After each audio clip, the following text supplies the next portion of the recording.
In 1932, Aldous Huxley handed humanity a mirror, Brave New World, and within it, he warned us of a hell not built on violence, but on indulgence. He didn't write of a dystopia filled with prisons, beatings, or totalitarian police states. Instead, he gave us something far more dangerous, a society where everyone is happy, distracted, entertained, and ultimately enslaved. In his world, pain had been eradicated, effort was obsolete, and masculinity was neutered, not with chains, but with pleasure. What he feared most wasn't Big Brother. It was a population that would come to love its servitude. We didn't fall into tyranny through force. We walked into it voluntarily, with a smile on our face and a screen in our hand. Today's man doesn't need to be conquered. He's already been seduced. Look around. Comfort has become our cage, and dopamine is the drug that keeps the masculine spirit docile. The tragedy: most men don't even know they're trapped. Huxley saw the future before it arrived. He knew that if you wanted to control men, you didn't need guns. You needed gratification. You needed to give them orgasms on demand, entertainment that never ends, and distractions so vivid they forget the weight of their purpose. In Brave New World, the people aren't angry or oppressed. They're amused to death. They're fed a steady stream of pleasure, sexual liberation without consequences, soma pills to dull emotion, and constant stimulation to ensure no one ever feels the discomfort that leads to growth. And this isn't fiction anymore, it's daily life. Porn is our modern soma. Streaming apps are our lullabies. Food delivery, endless social feeds, and erotic content on every platform, all of it designed to eliminate struggle, and with it, kill the soul. Men were once warriors. Now they are watchers, scrolling, swiping, numbing, and slowly erasing the very essence that once built empires. Masculinity doesn't thrive in comfort. It grows in resistance. A man's edge is forged in the fires of discipline, hunger, restraint. But when society removes the fire and replaces it with soft pillows of comfort, something dark happens. Men stop striving. They stop conquering. They stop leading. The masculine mind, once revered for its aggression, logic, and direction, is now medicated, feminized, and pathologized. We've bred a generation afraid of discomfort and obsessed with ease. And with every indulgence that comes without effort, the masculine edge dulls a little more. What Huxley predicted wasn't just the death of culture, it was the death of the masculine principle. Not through oppression, but through sedation. Not through destruction, but through delight. And the worst part? It doesn't look like hell. It looks like paradise. But the soul knows better. The soul feels the void. The masculine spirit, when denied struggle, withers quietly, invisibly, until all that remains is a man who no longer fights, not because he lost, but because he forgot how. There is no louder silence in modern masculinity than the quiet devastation caused by pornography. It doesn't come like a tyrant kicking in your door.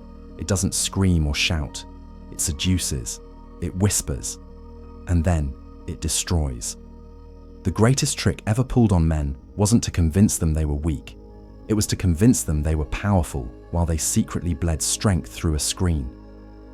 Porn is not a minor vice or a casual indulgence. It is a psychological weapon, a slow-burning fuse that eats away at a man's vitality, discipline, and ability to pursue greatness. Every time a man chooses digital pleasure over real-world action, he's training his brain to seek reward without effort. He's conditioning his nervous system to chase highs that cost him his soul.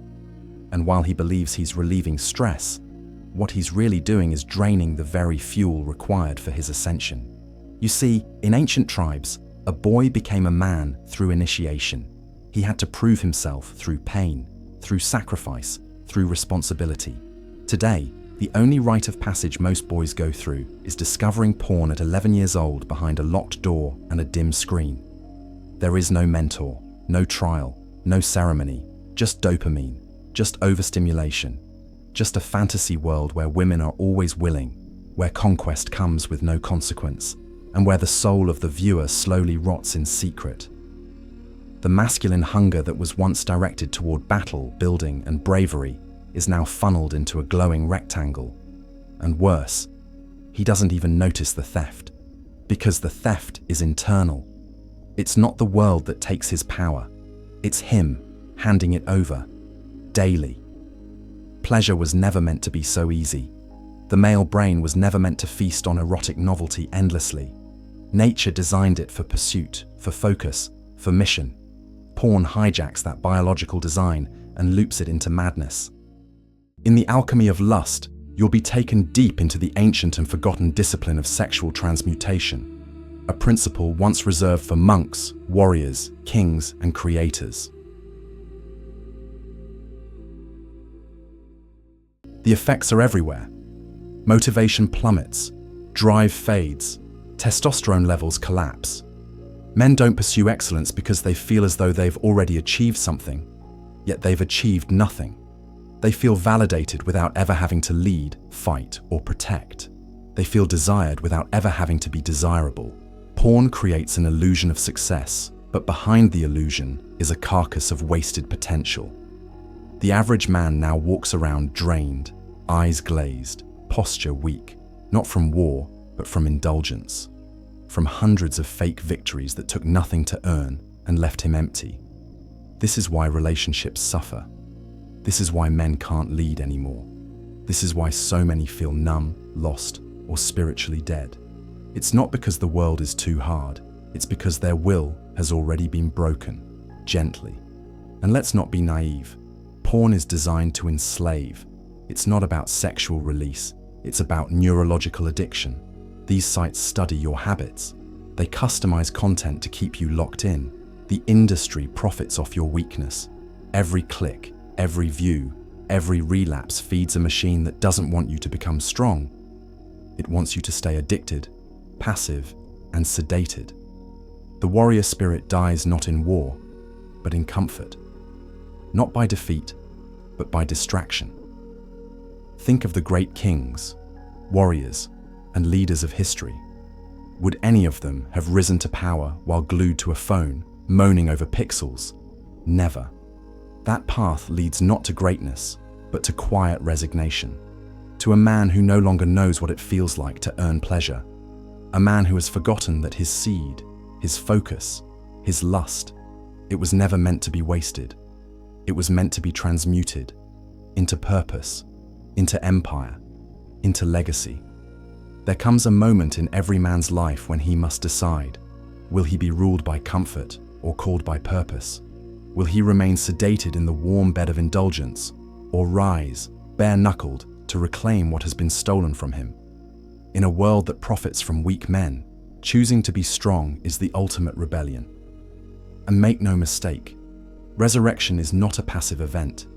It is violent. It is uncomfortable. It demands the death of who you've become in order to awaken the man you were meant to be. This is the beginning of your escape from Huxley's hell. Not through more knowledge, but through action, through sacrifice, through discipline. If the path in was paved with pleasure, the path out must be forged through pain. Not unnecessary suffering, but deliberate, transformative pain. The kind that forges muscle, builds character, and burns away the boy who once bowed to his urges. The first weapon in your arsenal is erotic control. This isn't some mystical idea, it's a biological superpower. Men like Napoleon Hill, Freud, and even ancient sages understood that a man's sexual energy is his life force. Wasted, it makes him docile. Retained, it makes him dangerous, in the best way. Transmutation is the alchemy of modern masculinity. It's the ability to convert lust into leadership, libido into legacy. When you stop chasing the short-lived high and instead channel that fire into the gym, into your business, into your mission, you become magnetic.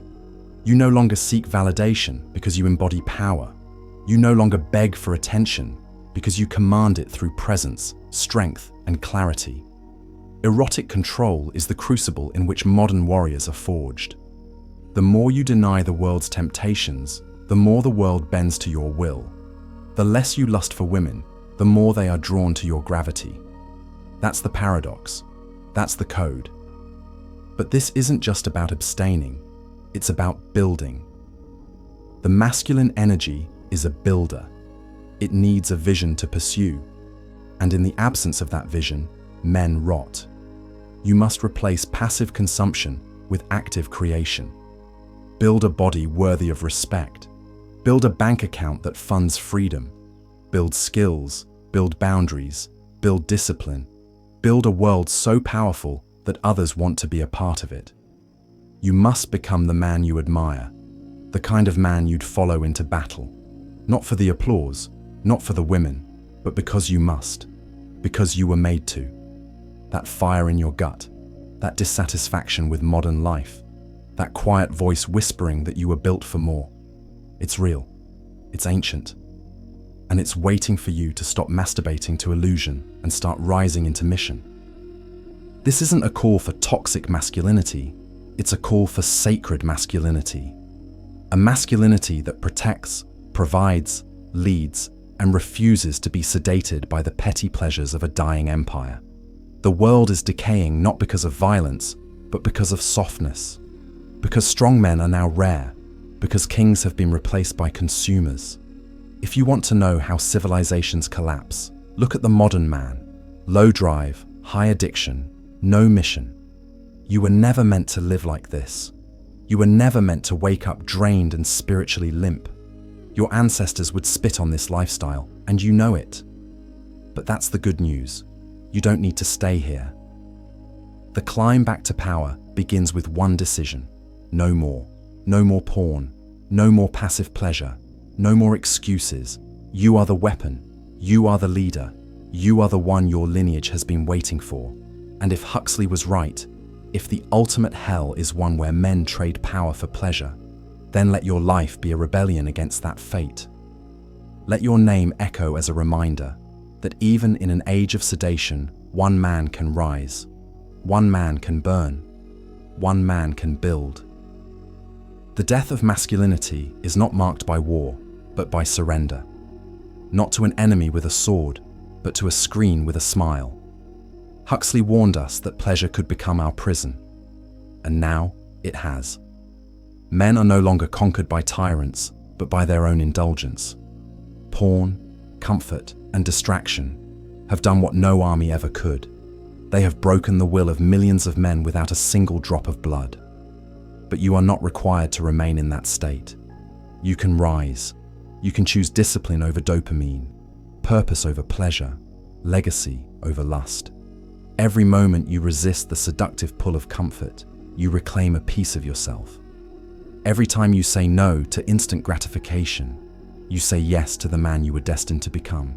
This path is not easy, but nothing noble ever is. Pain is the price of greatness. Focus is the fuel of kings. And erotic control is the gateway to your highest potential. So, to the man still watching, still hiding, still wasting, it's time to return, to build, to lead, to embody the forgotten power of masculine restraint and mission. Thus remember, we are Indecepta. What if everything you chase is what's weakening you? What if pleasure isn't reward, but a trap? And what if desire itself was the enemy all along? Death of desire, the Stoic's path to cold clarity. This is not a guide. This is not self-help. This is war. Kill the need. Master the mind. Becoming Indecepta is the code they never wanted you to learn. A psychological war map for men, forbidden teachings fused with modern strategy for influence, dominance, and self-mastery. If you want peace, prepare for war. Welcome to the Indecepta archive, where the undeceived rise. No ads, no distractions, just pure, uninterrupted power. As a crusader of the archive, you gain infinite access to every video, every truth, every strategy, without censorship, delay, or interruption. New drops daily, delivered to you before the world sees them. Raw, unfiltered, elite. Indeceptions.com.